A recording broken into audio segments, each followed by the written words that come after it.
Hello, welcome to this first episode of the Bastani Factor, TBF. My name's Aaron Bastani. This is Novara Media. We had an episode yesterday. There was a slight syncing issue because we were trying to do YouTube, we were trying to do Periscope. Basically, we took on too much, even for the one and only Gary McGuigan, the gentleman that is the mastermind behind the Novara Media empire. I want to do these as often as possible. Ideally, it would be every day. Ideally, there would be a Bastani Factor every day. We won't be able to do that. We'll start once or twice a week. I want to have a regular evening magazine show talking about the stupidest political stories of the day for about 25 minutes, maybe answer some of your questions in the last 5-10 minutes. If you're not already, become a subscriber. Click the subscribe button. Click the little bell notification button next to it, and we can hopefully send you more Novara content on a daily basis. What's more, if you like our work, maybe you're not familiar with us just yet, check out the other videos. Go to support.novaramedia.com, help us build a new media for different politics, give us the resources to create more and better content to reach an ever larger audience, because that's what we're going to have to do to change politics in this country. Having said all of that, what am I going to talk about today? There are three, I think, really interesting stories that have just struck me the last couple of days in particular. The first one is the Evening Standard story. The second one is, of course, Tommy Robinson and how happy I am that he's now in prison. And then the third one is around spy cops and what we saw today with Lush. So I guess I'll start with the Evening Standard. This is a remarkable story. It was actually reported on by Open Democracy yesterday. And they talked about how it's called, I think, London 2020. It's a £3 million plan, including the Evening Standard. Of course, it's led on by George Osborne. And what it basically entails is branded content from the likes of Google, the likes of Uber, working in collaboration with the Evening Standard.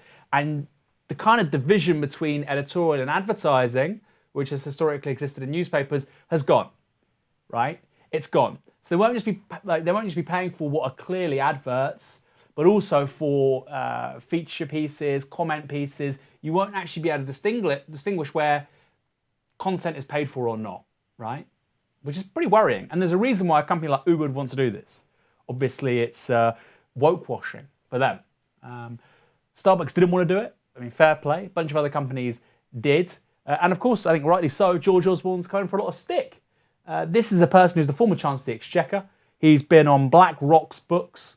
And I think he's probably crossed the line in terms of bringing the media into disrepute. You know, I've often been joking about how bad the UK media is. And it's terrible. You've got Boris Johnson as a columnist at The Telegraph whilst being apparently the Foreign Secretary. You've got Michael Gove being the first person who interviews Donald Trump in Britain. Last time I checked, he's not a journalist, he's a politician. And then you have a range of other just crazy carryings on. Nigel Farage has his own show on LBC. I mean, fine, he's never really been a politician in the first place, I guess. But broadly speaking, we have a problem of a revolving door between big business, politics, and media. Now, that's always been there. But the three are almost now becoming fused, you know? They're not even waiting anymore to end their political careers to go into journalism. They're doing it at the same time. And George Osborne, I think, exemplifies that. And it's very, very worrying. Because the media is meant to hold power to account rather than prop it up, which is precisely what this Evening Standard shift will be doing. It is fake news, and it's being led on by somebody who is the heart of the British establishment. So next time you hear somebody from that establishment decry the state of journalism in Britain, wave your finger back at them and say, it's people like you who have led on this and actually have been the primary causes of it. So shut up. Second was Tommy Robinson. Now I'm going to look at some of the comments here and see what you guys are saying about this, about Tommy. I'm glad he went to prison. Okay, and there are people out there who are saying, well, it was for free speech. You know, he was saying what he was trying to say. No, he could have caused a mistrial of people potentially who had abused minors, who had sexually assaulted people. They would have got off scot-free. Tommy Robinson is an idiot. What's more, he did all of this whilst being on a suspended sentence, the judge saying when he was sentenced that if you do this again, you will go to prison. Okay, this is the rule of law. This is due process. He was explained very clearly what would happen if he carried on behaving like this. He was prejudicing a trial. That's not good. That's a bad thing. Okay? So we talk about the rule of law, Western values, all this bullshit that he was he's always tried to be the sort of standard bearer for. Well, he was bringing it all into question. And why? Well, because he wants to stigmatise Muslims and brown people. That's why. And I can't think of anything more disgusting, actually, than potentially jeopardising a case and a trial involving sexual assault than trying to weaponise it just to attack religious or ethnic minorities. So I'm very happy Tommy Robinson's gone to prison. It's a shame he's not going in for longer. Yes, I want to see a significant reduction in the prison population. We have a great podcast called The Lockdown with Una and Sam. They're great. I wouldn't go as far as them. I don't think we can abolish prisons per se. We could probably reduce people in prisons by like 95%. I think societies will always need some kind of facility where you will involuntarily detain people against their wishes if they've done certain things. I think that's always going to be there. Would that still look like the prison industrial complex that's characterised the second half of the 20th century and so far this century? No, clearly. But I think abolitionism, why go that far down the route if you can say something which is 95% of that, you win over the most of the public, and more or less I think it's probably a more sensible position. Anyway, notwithstanding all of that, yes, you can massively reduce the number of people in prison, but it's still great that Tommy is in prison. I'm very happy. I hope he can still make his videos and Nick. People can, right? There's these huge guys in prison or on Instagram or on Snapchat. Tommy, good luck. I hope you can carry on, maybe taking selfies of you putting tape over your mouth, pretending that you haven't got free speech when actually you were potentially prejudicing a case. You're going to cause a mistrial, you fucking moron. I hope you enjoy it in there. Don't know, is he category B, category C?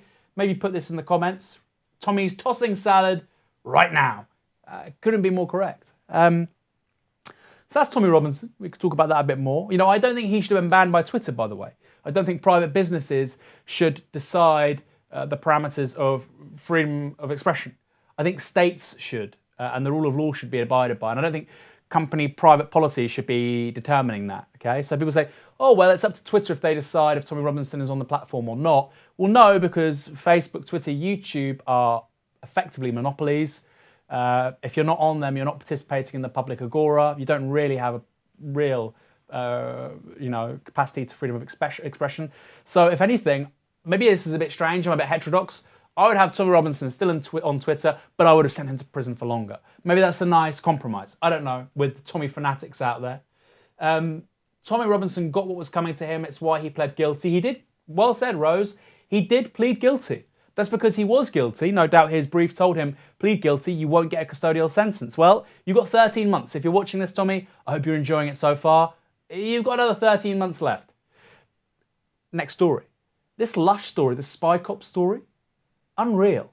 So I don't know if you've been keeping up with this. Go on to Twitter right now. Check out the hashtag Spy Cops. If you just put in Lush, search what's going on. Lush have been very good to radical movements over the last 10 years. They've given, seed funding to all kinds of stuff. They've been very progressive. And then today they had a campaign where they were basically just highlighting spy cops, right?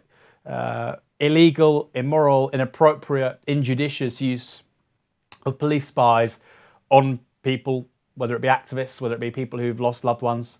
So that ranges from women who were in relationships with undercover police officers who were lied to. I think that is tantamount to sexual abuse. I think it's not consensual sex if you're lying to somebody about who you are and why you're in the relationship.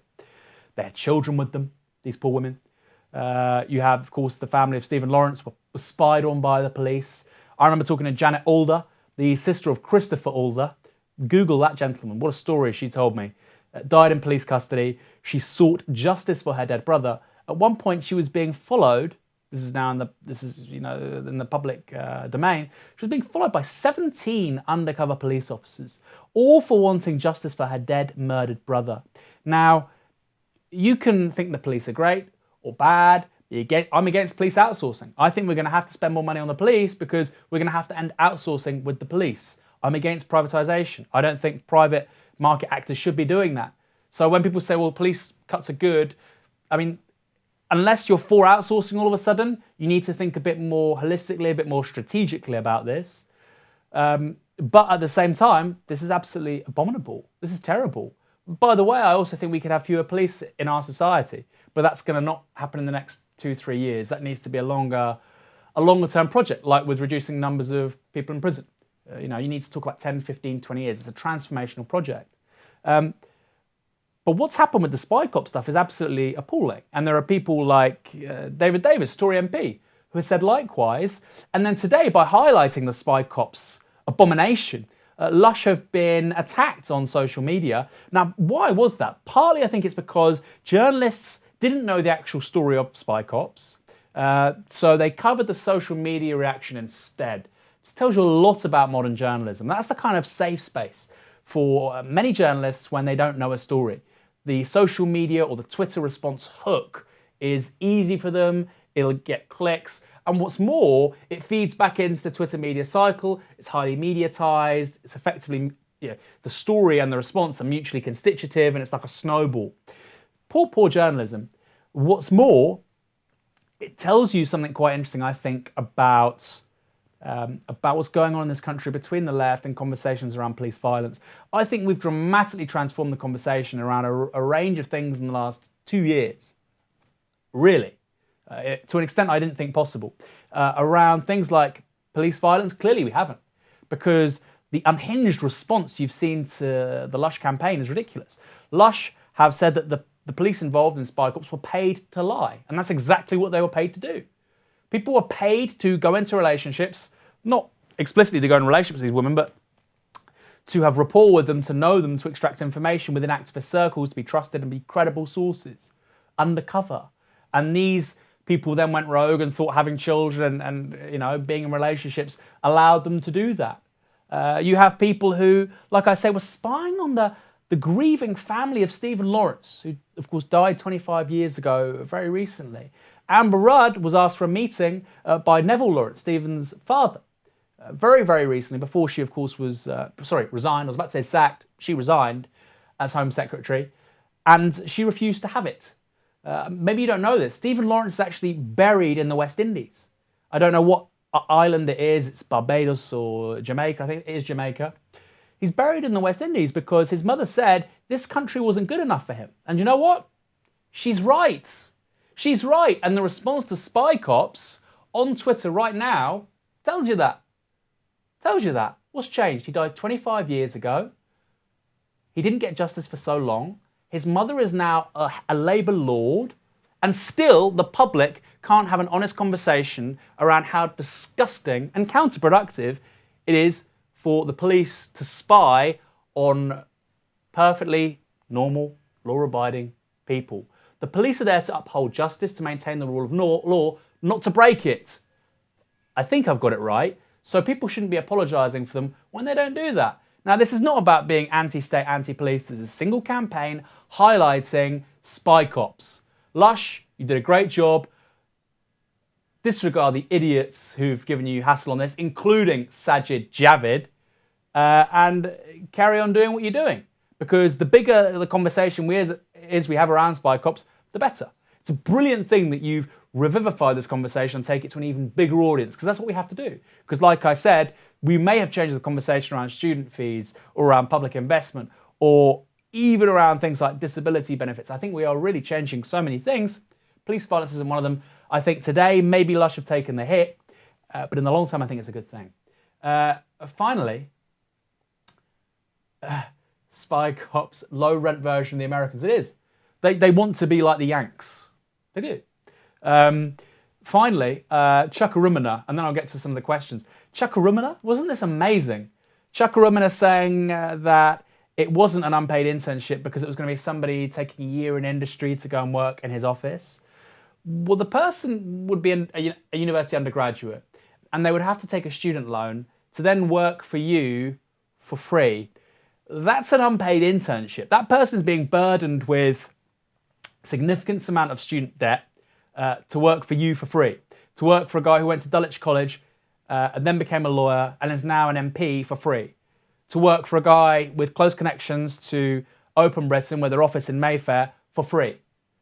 Now, you may be used to the bank of mum and dad, but if we're trying to examine the reasons why Britain's politics and its media are so screwed up, this is a major reason why. We have many informal bottlenecks for very talented people from working class backgrounds to get to the top. Unpaid internships is one of them. Chucker, see sense, or somebody's going to get chuckered out of the Labour Party. I won't take it any further than that. Let's see what your questions are. Anna was a stool pigeon. Spy cops, hello, rent, change the discourse, change the politics. Agree with all that. Tommy Robinson's going to come out of prison a radical jihadist. Actually, you know what? I think Navarro, we want to organise. I'm going to write a letter to Tommy Robinson, and we're going to get a little box of books to send to Tommy Robinson. And one is going to be Capital. I think we'll probably get The Prison Diaries by Antonio Gramsci. I'm sure I'll enjoy reading that. Maybe Letters from Prison by Antonio Negri. What else? Any more prison literature written by leftists that may be relevant? Put it in the comments. We'll send it to Tommy. The worst thing that can come out of this is him having a prison... Oh my God, can you imagine? Tommy Robinson having a bestseller of his prison diaries? Unreal. The thing is, these people are boosted by the establishment. That's why Tommy Robinson is so big. They are boosted by the establishment because they will do anything to not talk about socialism. They will do anything to not talk about a structural crisis of capitalism. This guy was on Newsnight years ago talking his utter nonsense about things like halal meat. Who gives a fuck? Who cares if your chicken breast has blood or not? Is that really the basis of your politics? Wages have gone down to an extent we've not seen in centuries.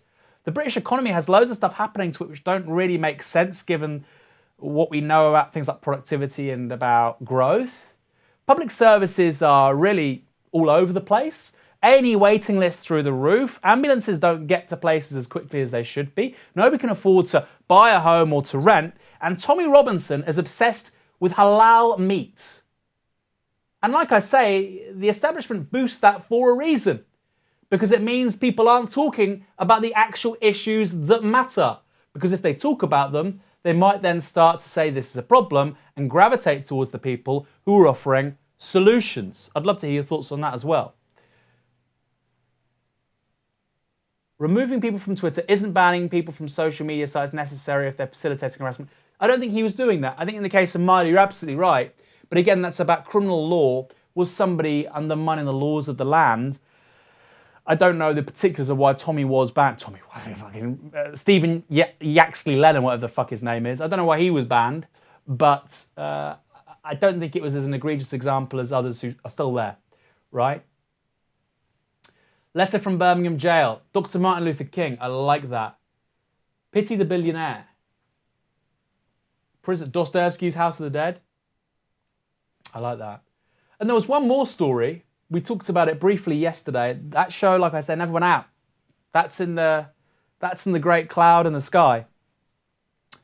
About this Ukrainian guy. What was his name again? Can you put it in the comments? Podchenko or something? What was his name? And he faked his own death. This Ukrainian journalist, along with Ukrainian secret services, because his life was imperiled by the Russian state.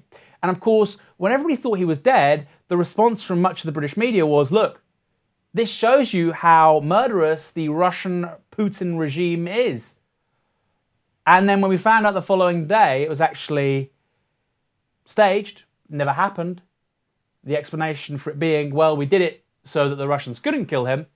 The media then proceeded to say the exact same thing, which was, oh, look how murderous the Russian state is. People are having to fake their own deaths. Now, look, I'm no apologist for the Putin regime. Russia is a kleptocracy. It's also no different to what it was under Boris Yeltsin, and yet he was such a great friend of the West.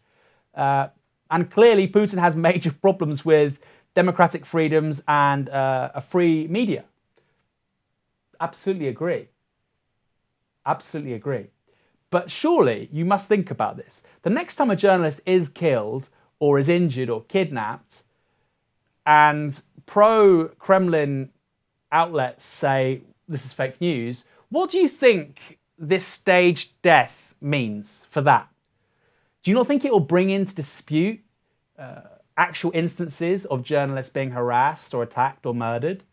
I would submit it does precisely that. So what the Ukrainians did was hugely irresponsible, and the reckless, unhinged reaction from the UK media, I think, portrays where their priorities actually are. You know, if we really care about safe journalists practicing a very important profession in a vital part of the world which needs democratic rights right now, then we need to say what the Ukrainians did was really fucking stupid and counterproductive.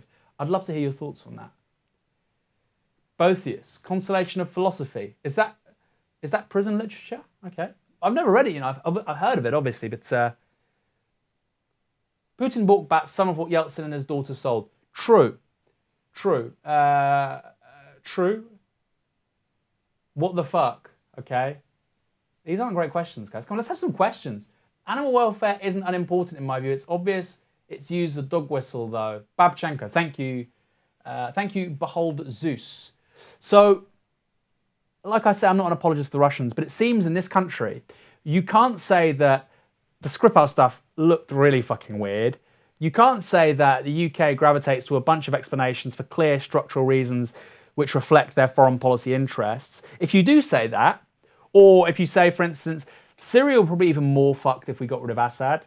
It'd be even more screwed up than it is already, which is saying something. If you say these things, you are a Soviet stooge, you're a zealot for Putin, you know. You're an FSB asset. I mean, this is absurd. This is absurd. In fact, there are people very high up in the UK media who believe that Novara Media, and I'm kidding you not here, right? This is actually true. They believe Novara is funded by the Russians. There are people very... It's true. Yeah, it's true. And maybe you should write in the comments, guess who thinks this? Very senior people in the British media think this. It's kind of stunning how stupid you'd have to be. Look, if the Russians were paying for us, do you not think we'd have a nicer, bigger studio? Look, this will be completed, by the way, right? We put some things on this. And by the way, if you want us to do that, go to support.novaramedia.com. Opinion on future possible closer ties with Russia under Corbyn. No more demonisation, more fairness. I agree. I think there are many countries which will benefit from a Corbyn government. I think that Britain, it has significant diplomatic weight. The left don't like to talk about these things, but it does. It punches above its weight. Security Council, you know the drill. Nuclear power, etc., etc. And I think it can leverage that very, very, very effectively if it tries to, it doesn't have to leave NATO, but it can basically sort of distance itself from being a satellite of US interests in foreign and defence policy. And I think that can mean, look, the Germans are trading with Russia. The Germans are trading with Iran. Half the reason why Trump wanted to crack the Iran deal is because German businesses are doing great out of it. US business is not so well. If US business was doing as well out of the Iran deal as German business, I think he would have had a lot more hostility from his domestic business interests. So these are the countries that, if Britain under Corbyn cares about the rule of law, human rights and prosperity, I think it would be a bit more critical of people like China and a bit more productive with places like Iran and Russia. Do you agree that identity politics, including some aspects of feminism, is also a distraction from the class issue that matter to most people? So I'll be real. Identity politics has two faces, left and right. So the right identity politics of, say, a Hillary Clinton, yes, I obviously think it's a complete waste of time. It's ridiculous. It's a cover for neoliberalism. It's a license for neoliberalism. You nullify talking about politics because you talk about identity instead. And economics as well kind of takes a bit of a back seat. On the left-hand side, I think it's somewhat different. So socialism, for me, is about ensuring that we have a society where everybody has the resources to live the kind of life they want to live.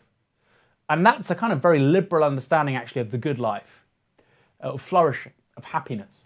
But I don't think you can have liberal ends without socialist means. So that's probably the difference between me and somebody who's quoting John Stuart Mill, although actually John Stuart Mill also believed that we would ultimately move to a steady state economy and that perennial compound interest and perennial growth was stupid and unnecessary. Let's not go there. So I think that's my vision of socialism, everybody being who they want to be. And yes, that primarily means about how you mix your time and your labour with the world around you in work and production, but it also means who you are. So I clearly, I advocate, who am I to advocate, but you're asking the question, I'm giving you an answer. I advocate for trans rights, LGBTQ rights generally, of course, gender equality.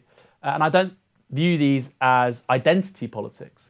If you believe in socialism, You believe in everybody having the means to access the resources for them to live the best life they want to live. So it's necessarily going to have a component of people living lives which may strike you as being different and counterintuitive to how you wish to live your own. That's the point of socialism. Identity politics equals surveillance capitalism equals biometrics equals genetics. Ranjan, that's a bit of a jump. You may have to use a few more words than that. We'll wrap up in 5. Question: what should we do next about the Labour melts? I'll ask the shortlist question. Okay, Ranjan, that's a good question. What should we do next about the Labour melts? Well, I would love to have mandatory selection. It's not going to happen. We're going to get an enhanced trigger ballot process instead. I understand the necessity of compromise, but I think we should have mandatory selection. Go check out the podcast. We have the Max Shanley, Matt Zarb, and Leo Panich. Amazing explanation as to why we should. So here's a critique of parliamentary socialism, which basically bolts on an analysis of socialism, the necessity of socialism, onto the UK constitution. So with the UK, we have the Burkean idea of the MP as, they're not just representing their constituents, they're also an expert. The constitutional role that the Burkean MP plays, he thinks, limits socialists within Parliament. Really great podcast. The way he explains it is just sublime. And that's why we need reselection, because clearly socialists in Parliament shouldn't just be parliamentarians. They also need to be leaders within their communities, empowering everyday people, not just to empower themselves, but to empower others as well. That's the point of leaders. It's not just to sit in a house of 650 people making laws and ignoring the rest of the world. So that's not to say it's not important. It's very important, but it's only half the job.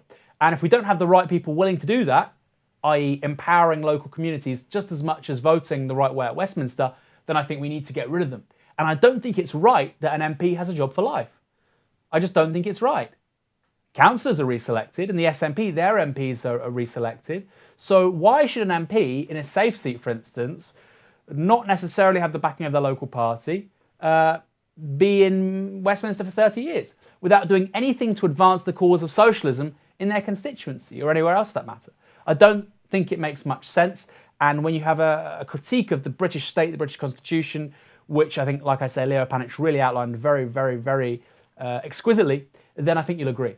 And it's not a flippant, get them out, the melts, the Blairites.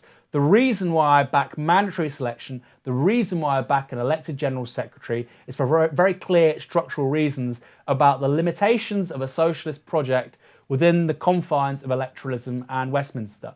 People were saying, the General Secretary shouldn't be elected. Why are you saying this? Corbyn's elected, the leader will be elected, they'll choose the General Secretary. The truth is, if you have a Labour Prime Minister, they're too busy managing Britain and the British economy to bother about managing the Labour Party and ensuring it's an organisation which is itself healthy, growing, and resourcing people across the country to bring about socialism. They're too busy. They can't do that. So yes, you need a source of counterpower who is accountable and democratically chosen to do precisely that.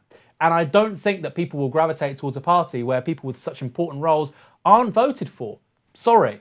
The reason why Labour's got 500,000 members is because people could vote for the guy as the party's leader.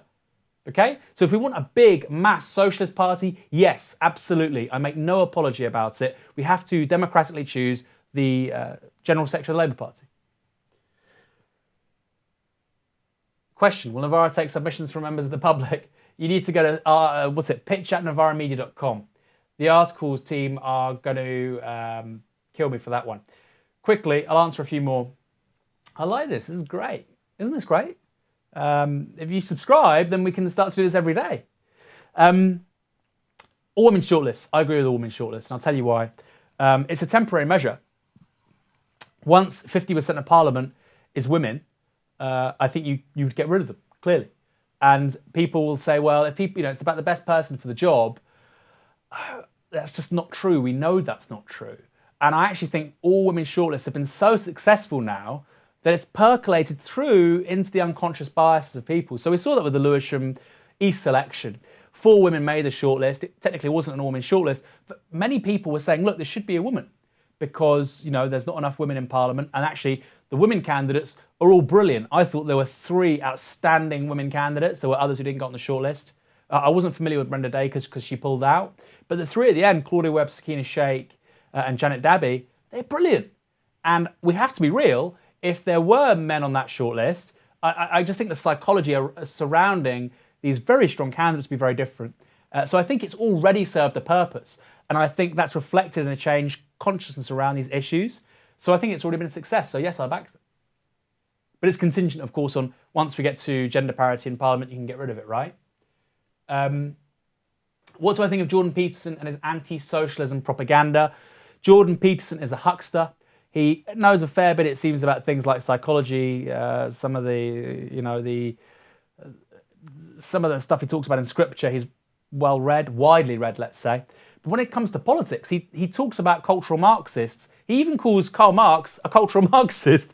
Cultural Marxism is a term often used by the far right. I'm not saying he's on the far right, but it shows the limits of what he's read and his sources. And it doesn't really mean very much. It basically means anybody on the left post-1960, 68 in particular, the cultural Marxists, because of course their economic project was found wanting, so they went instead through the back door of the and this is all part of a broader, like I say, far-right conspiracy theory. The Frankfurt School, Gramsci, they realised rather than proceeding through politics, you go to culture. And so that's where the whole cultural Marxism stuff comes from. And then they tie in the ideas of political correctness, etc., with Karl Marx. Karl Marx was a critic of capitalism. His book, Capital or Critique of Political Economy, was about the lexicon and the oeuvre, the books being published by people like Ricardo, Adam Smith, Malthus, John Stuart Mill, around a growing orthodoxy about economics and how it works. And he criticised that. You know, Karl Marx wasn't writing about quinoa and political correctness and veganism. He wasn't. I mean, it'd be funny if he did, but he wasn't.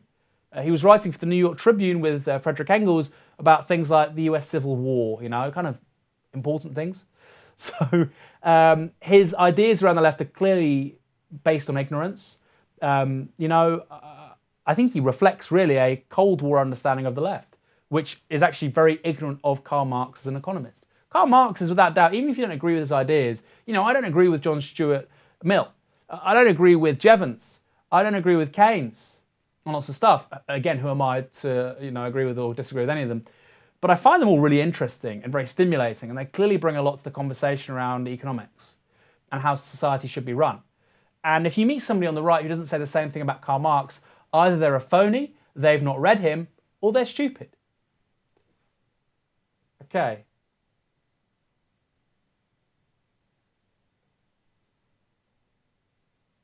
He's badly informed and foolish on the subject. Dude, veganism ain't a joke. Don't be vegophobic. I'm not. Veganism is probably necessary to save the planet from catastrophic runaway climate change. Although the idea of synthetic meat is also quite interesting. Go check that out. Cellular agriculture. I'm buying into a bit of both. What I do know is that the world's biocapacity is so limited that were all of us to eat the same diet as the average American, particularly in regards to meat consumption, only around 2 million people could actually survive on Earth. So meat is very intense in regards to water, land, energy, labour. So yes, there's a very strong argument for veganism, but I like a lamb steak. I like a lamb shish kebab. So I really want synthetic biology and cellular agriculture to work. One last question we'll do one. Is this a daily thing now? If you subscribe, it's a daily thing. If you click the subscribe button, if you click the bell, if you go to support.novaramedia.com, just make a £1 a month subscription. It will be a daily thing. I want it to be a daily thing because it'll be very funny. And we'll look back on this when we're at the 100th episode and be 10 times more pro. But right now it's going to be 2 days a week. You doing anything on Novara about football and politics of the World Cup? What do you think we should do? I think fan ownership could be a big way, actually.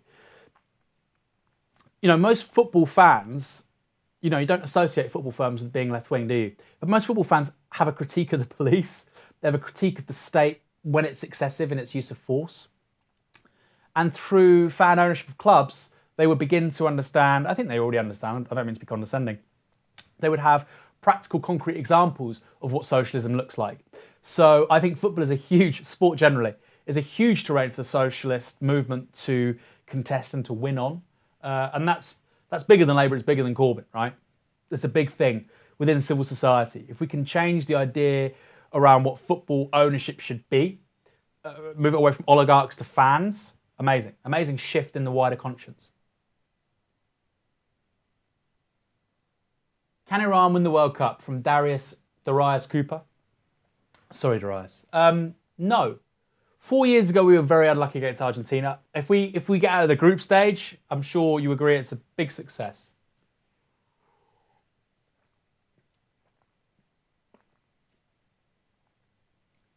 Yeah, Sterling. You know what? We'll finish on this. Gareth Southgate. I thought his response to Sterling was brilliant. I was taken aback by just how relaxed he was. You know, in this kind of culture we have of constant social media, 24-hour news cycle. I thought he was great. And actually, even if he does terribly, I kind of like the guy. I wouldn't say that about Roy Hodgson.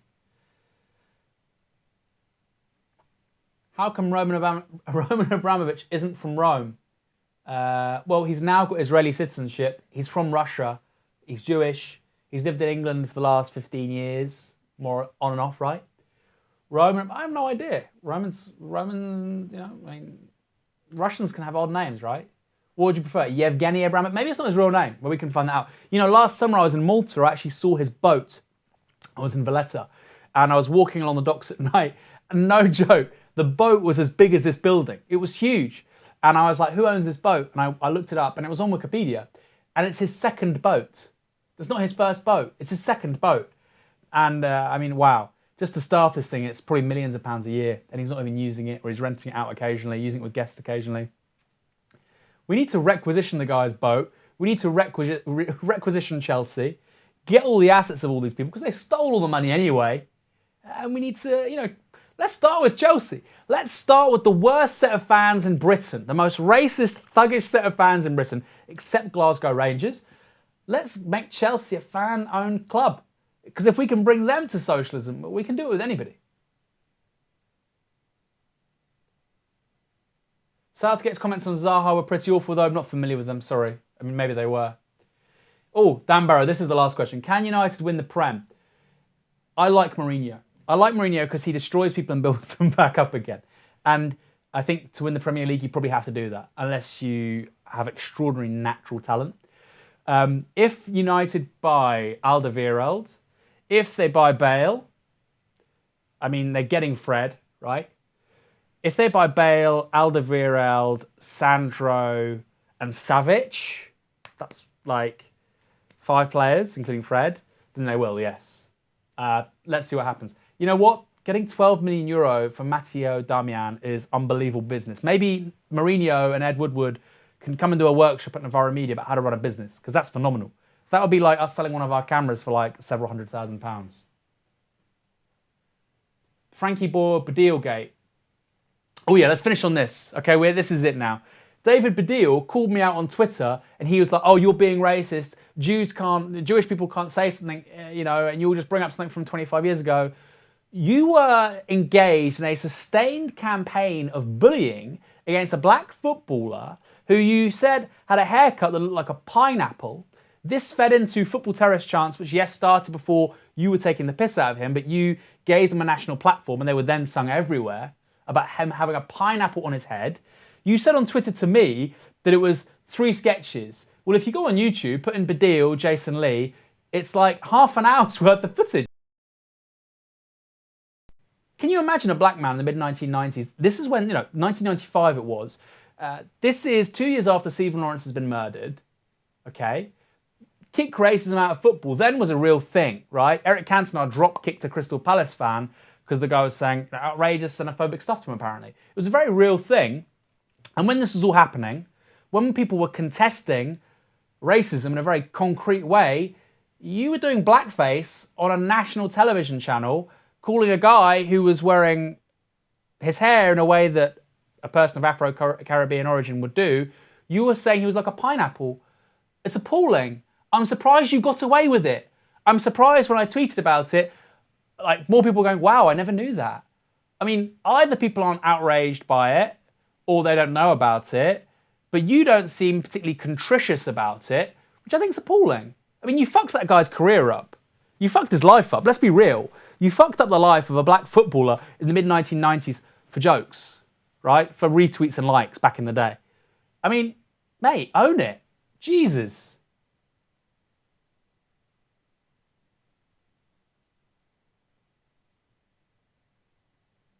Klopp is on the left, by the way. I like Klopp. I do like Klopp. On that note, we're going to leave it there. My name's Aaron Bastani. This is The Bastani Factor. Next time you're watching, sometime next week, we will have an ident and music and all that, and we're going to make the studio look great. We want to do this every day. Click the subscribe button, click the bell button to get the notifications. Navarra FM was earlier. That's now on the website. Tisky Sales Monday with Michael Walker. Hope you guys have a great weekend. I'll see you next week.